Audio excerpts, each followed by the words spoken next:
Guys hello. आज हम लोग बहुत इम्पोर्टेंट चीज़ें पढ़ने वाले हैं। उसमें से मतलब काफ़ी सारी चीज़ें आपका मतलब एक एडवांस कॉन्सेप्ट है, वो होता है रेडिएशन प्रेशर।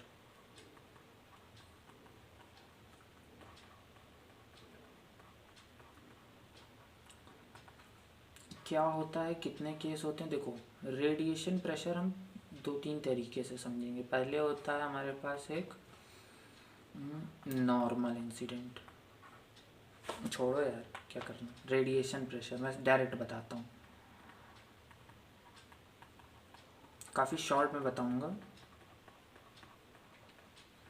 3 केस लोग पढ़ाते हैं, 4 केस पढ़ाते हैं, मैं सिर्फ एक केस पढ़ाऊँगा। एक फार्मूला निकल के आएगा और आप उससे सब उखाड़ के फेंक दोगे। ठीक, क्या होने वाला है देखो। रेडिएशन प्रेशर क्या होता है? जब भी कोई हमारी ऐसी सरफेस होती है उस पर मान लो लाइट या फिर रेडिएशन ऐसे इंसिडेंट हुआ थीटा एंगल पे, तो अभी जब ये थीटा एंगल पे इंसिडेंट हुआ है हमारा, तो फिर हमें मतलब इसमें ये कुछ मतलब प्रेशर लगा रहा होगा। यहाँ पे फोटॉन्स होंगे इसमें, ये फोटॉन्स कुछ ना कुछ इसमें प्रेशर अप्लाई कर रहे होंगे स्क्रीन पे, तो हमें वो प्रेशर बेसिकली निकालना होता है। अब उसके लिए कैसे वर्कआउट करेंगे हम लोग, समझो। मान लो इस आई की इंटेंसिटी थी, लाइट की इंटेंसिटी आई थी, तो अब एक बात समझो कि अगर इंटेंसिटी आई थी, इंटेंसिटी क्या होती है? Power, power upon normal area. ठीक है, पावर अपॉन नॉर्मल एरिया। अब मान लो अगर ये एरिया ए था, ये जो एरिया दिख रहा है इतना, ये अगर ए था, तो इस लाइट के पैरेलल परपेंडिकुलर एरिया क्या हो जाएगा? ए कॉस थीटा।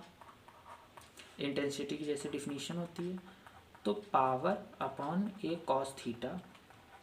इतनी लाइट, इतनी इंटेंसिटी थी लाइट की। अब पावर क्या होता है आपका? एनर्जी पर यूनिट टाइम इतना। ठीक है, अब एक फोटोन की एनर्जी क्या होती है? E per photon, H C by lambda. ठीक, एनर्जी कितनी गिर रही है आपकी per unit time? Per unit time यानी कि T is equals to 1 second, तो T into A cos theta कितनी गिर रही है। अब अगर मैं इसको डिवाइड कर दूं एच सी बाई लैम्डा से, तो मुझे क्या मिलेगा जानते हो? Number of photons.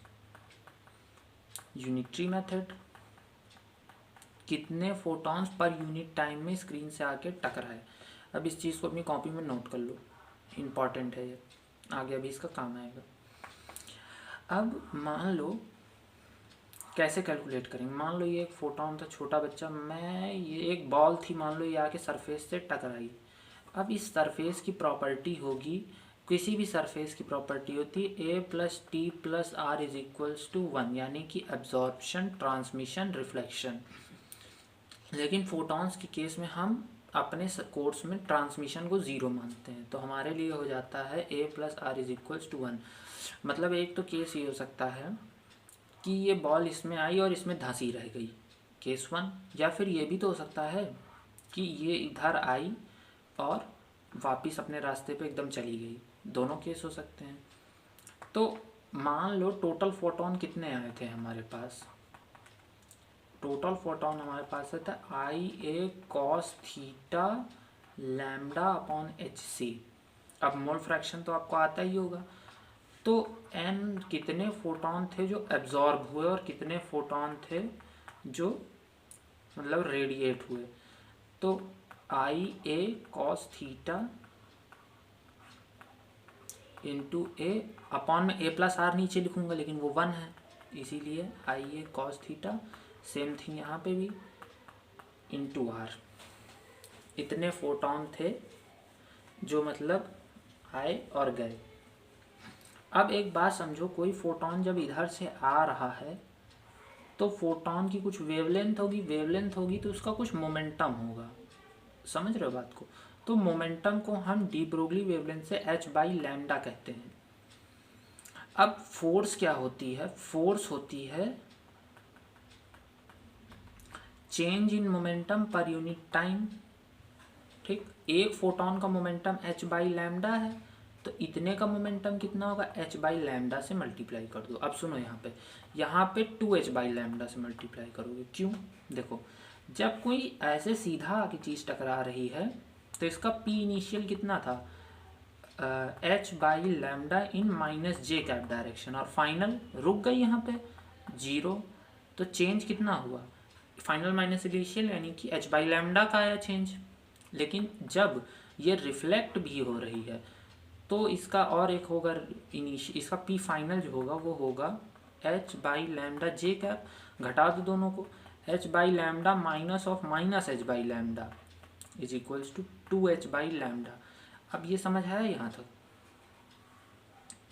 ये चीज़ें तुम्हें समझ आई? इतनी चीज़ें तुम्हें समझ आनी चाहिए। अब काटो, h से h, लैम्डा से लैम्डा कहाँ गया है, यहाँ पे एक लैम्डा भी था, ये लैम्डा h से h, लैम्डा से लैम्डा। अब यहाँ पे काफ़ी मैसी हो रहा है तो मैं अगले पेज में लिखता हूँ। तो तुम्हारा टोटल, यानी कि इन दोनों को अगर जोड़ दोगे तो तुम्हें टोटल फोर्स अप्लाइड मिल जाएगी। समझ गए? अब जब तुम्हें टोटल फोर्स अप्लाइड मिल गई है तो तुम्हें फोर्स F1 प्लस F2, लेकिन अब ध्यान रखना वहीं फोर्स आई किस डायरेक्शन में, तुमने मोमेंटम इसमें कंसीडर किया, सब चीज़ इस डायरेक्शन में कंसीडर कर रहे हो, तो तुम्हारी फोर्स जो होगी वो भी इसी डायरेक्शन में आएगी। और वो कितनी होगी, वो तुम्हारी होगी, फोर्स तुम्हारी टोटल क्या होती है, F1 प्लस F2, यानी कि I A cos theta by C into A plus I A cos theta by C into 2r, इतनी होगी। जोड़ो दोनों को, I A cos theta by C, A plus R, जानबूझ के इस तरह लिखा, ये 1 हो गया, 1 प्लस आर हो गया। ठीक है, एकदम क्लियर कट बात हो गई। अब इतनी फोर्स हो गई। अब एक बात समझो, जो तुम्हारा प्रेशर होता है, जब कभी अगर तुमने बचपन में पढ़ा हो तो प्रेशर परपेंडिकुलर फोर्स की वजह से आता है। सरफेस पे परपेंडिकुलर फोर्स होगी F cos theta, F cos theta होगी, F cos थीटा, तो प्रेशर जो होगा वो F cos theta upon A होगा। तो रेडिएशन प्रेशर कितना आ जाएगा, F into I A cos theta 1 plus R upon C into A.